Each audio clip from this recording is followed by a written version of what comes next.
ખુશી કેટલી નાની નાની વાતોમાં છુપાયેલી હોય છે, નહીં?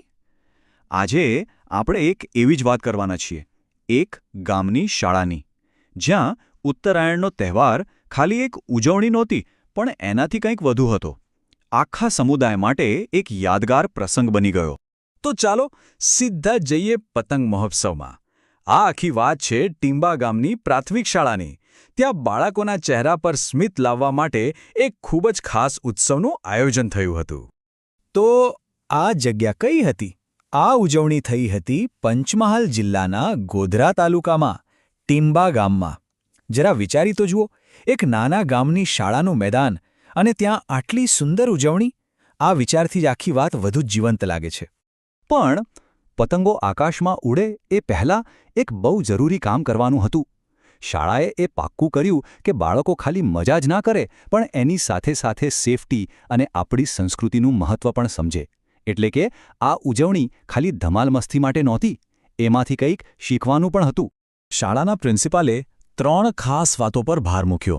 સૌથી પહેલું કે ભાઈ ઉત્તરાયણનું સાંસ્કૃતિક મહત્ત્વ શું છે. બીજું, અને બહુ જ જરૂરી, પતંગ ચગાવતી વખતે કઈ કઈ સાવચેતી રાખવી. અને ત્રીજું, ચાઇનીઝ દોરી કેટલી ખતરનાક છે ને એનો ઉપયોગ કેમ ન કરવો જોઈએ, એની સ્પષ્ટ ચેતવણી. આના પરથી જ ખબર પડે કે શાળાએ કેટલું જવાબદારીપૂર્વક આખું આયોજન કર્યું હતું. અને પછી એ સમય આવ્યો જેની બધા આતુરતાથી રાહ જોતા હતા. જોતજોતામાં તો આખું મેદાન બાળકોના કલરોથી ગુંજી ઉઠ્યું અને આકાશ એ તો રંગબેરંગી પતંગોથી છવાઈ ગયો. આ એક વાક્ય જ એ સમયનો આખો માહોલ બતાવી દે છે. બસ સૌ મેદાનમાં પતંગ ચગાવવાની મોજમાં લાગી ગયા. એકવાર દ્રશ્યને મનમાં લાવી જુઓ. બાળકો, શિક્ષકો બધા સાથે મળીને હસતા રમતા પતંગ ચગાવે છે. કેટલું સરસ લાગે નહીં? દિવસ તો પૂરો થવા આવ્યો, પણ એના અંતે એક એવી સરસ ભેટ આપવામાં આવીને કે એનાથી આ દિવસ હંમેશા માટે યાદગાર બની ગયો. શાળા પરિવારે વિચાર્યું કે દરેક બાળક ઘરે જાય ત્યારે એની સાથે એક સુંદર યાદ પણ લઈ જાય. અને એટલે જ દરેક બાળકને એક પતંગ ભેટમાં આપી. ભેટ ભલે નાની હોય, પણ એની પાછળ જે પ્રેમ અને ભાવના હતી એનું કોઈ મોલ નથી. અને આ નાનકડી ભેટની અસર કેવી થઈ ખબર છે? દરેકના ચહેરા પર એક અલગ જ ખુશી છલકાતી હતી. એ ખુશી જ બધું કહી દેતી હતી. આ જ તો સાબિત કરે છે કે સાચો આનંદ હંમેશા આપવામાં જ હોય છે. તો દિવસના અંતે ચિત્ર કંઈક આવું હતું.